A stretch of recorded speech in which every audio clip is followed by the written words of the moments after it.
Moi, quand j'ai commencé ça, mes parents étaient comme « Qu'est-ce que tu fais là? Ça ne marchera jamais. » Puis, boum, première année, 86 000 de chiffre d'affaires. Je pense que j'ai fait genre 20 quelques mille de profit.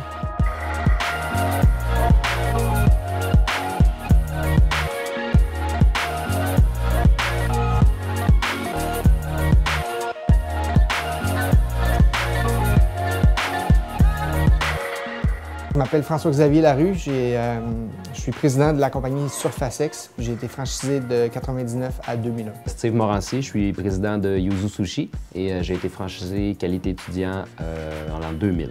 Marie-Claude Bolduc, je suis directrice générale au Renault Dépôt Anjou et j'ai été franchisée de 2003 à 2005 pour Vitronet. Je m'appelle Simon Proupinard, je suis comptable agréé chez PricewaterhouseCoopers.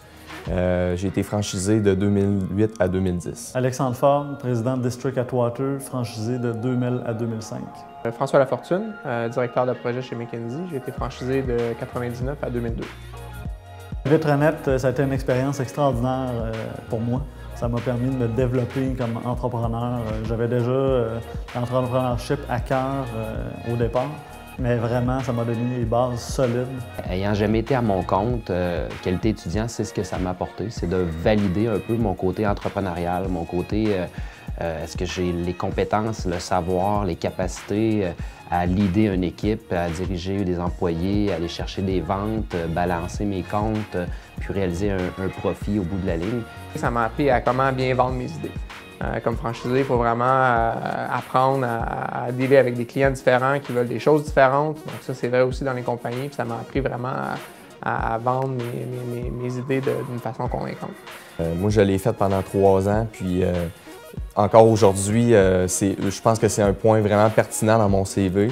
Puis même si les gens que je rencontre puis je leur parle de ça sont encore intéressés malgré le fait que ça fait plusieurs années. Fait que je pense que c'est un gros atout en plus pour votre CV. Dans le temps, bon, c'était une petite business. Aujourd'hui, je gère une grosse business, mais c'est les mêmes outils d'organisation dans ton quotidien. J'ai réussi ça en travaillant. Tu sais, je me souviens, les premières années, je faisais tout le porte-à-porte moi-même. Je peinturais. Le conseil que je peux donner, c'est vraiment juste d'y croire puis de travailler fort, puis tout peut arriver. Le plus important que je pourrais vous dire, ce serait de vous entourer de gens compétents, de mettre beaucoup d'énergie sur votre recrutement de personnel parce que c'est eux, à la base, qui vont développer votre entreprise par la vente du porte-à-porte. J'ai géré de plus en plus de gens, puis aujourd'hui, je gère 150 employés. Puis c'est parce que je suis sortie de ma zone de confort que je suis arrivée là aujourd'hui.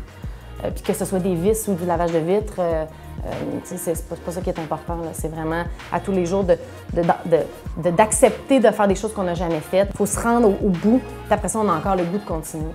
C'est vraiment le conseil que je donnerais, là, vraiment d'aller jusqu'au bout, malgré les obstacles, parce que c'est sûr qu'il y en a. Gérer des équipes de lavage de vitres ou gérer des équipes de construction, c'est la même chose.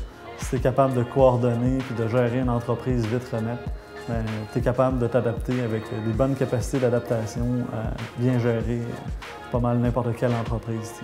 J'ai eu les plus beaux souvenirs. Certains de mes meilleurs amis encore aujourd'hui, c'est des franchisés que j'ai rencontrés dans le temps de qualité étudiant à Vite.net.